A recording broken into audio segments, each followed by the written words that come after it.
रांची के सबसे पॉश इलाके अशोकनगर में इन दिनों एक अलग ही चर्चा है, खासकर रोड नंबर 4, जहां रियल एस्टेट नहीं बल्कि रिटायरमेंट प्लान उगते नजर आ रहे हैं।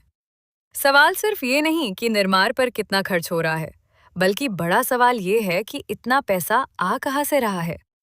रोड नंबर 4 पर एक भव्य शीश महल तेजी से आकार ले रहा है।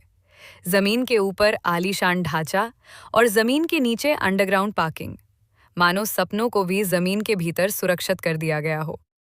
बाहरी लुक ऐसा कि ये रिटायरमेंट होम कम और रेंटल इनकम का मजबूत इंतजाम ज्यादा लगता है। दिलचस्प बात यह है कि अशोकनगर में कमर्शियल बिल्डिंग का नक्शा पास होना आसान नहीं है। आम लोगों के लिए नियम सख्त हैं, लेकिन जब मामला बड़े साहब का हो तो नियमों की व्याख्या भी बदलती नजर आती है। अब रुख करते हैं रोड नंबर 1 की ओर। यहाँ भी एक और भव्य निर्माण जारी है, चमचमाता कमर्शियल फ्रंट और भविष्य की मजबूत तैयारी।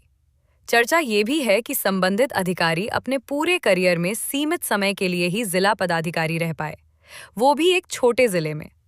ऐसे में जनता पूछ रही है, जिला छोटा था तो महल इतना बड़ा कैसे?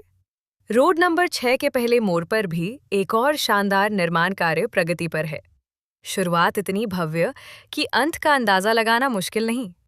भले ही करियर में बहुत मलाईदार पोस्टिंग न मिली हो, लेकिन निर्माण की भव्यता कई सवाल खड़े करती है। एक मशहूर शेर याद आता है, यहाँ तहजीब बिकती है, यहाँ फरमान बिकते हैं।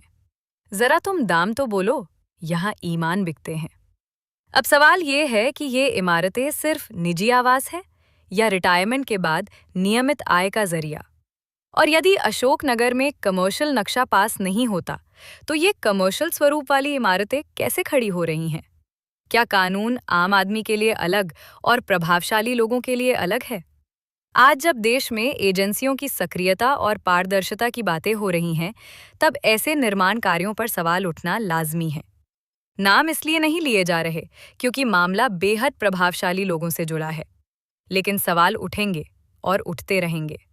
याद दिला दे, जब अरविंद केजरीवाल के सरकारी आवास पर हुए निर्माण को लेकर विवाद हुआ था, तो पूरे देश में बहस छिड़ गई थी। लेकिन आज जब विधानसभा सत्र चल रहा है, इस मुद्दे पर सन्नाटा क्यों है? आखिर में बस इतना। अगर ये खबर आपको अतिशयोक्ति लगे, तो कैमरा उठाइए, जूम कीजिए और खुद देखिए। रांची में सिर्फ मकान नहीं बन रहे, बल्कि रिटर्न ऑन इन्वेस्टमेंट की नई इबारत लिखी जा रही है। ये महल सिर्फ ईंट पत्थर के नहीं, बल्कि सिस्टम के आईने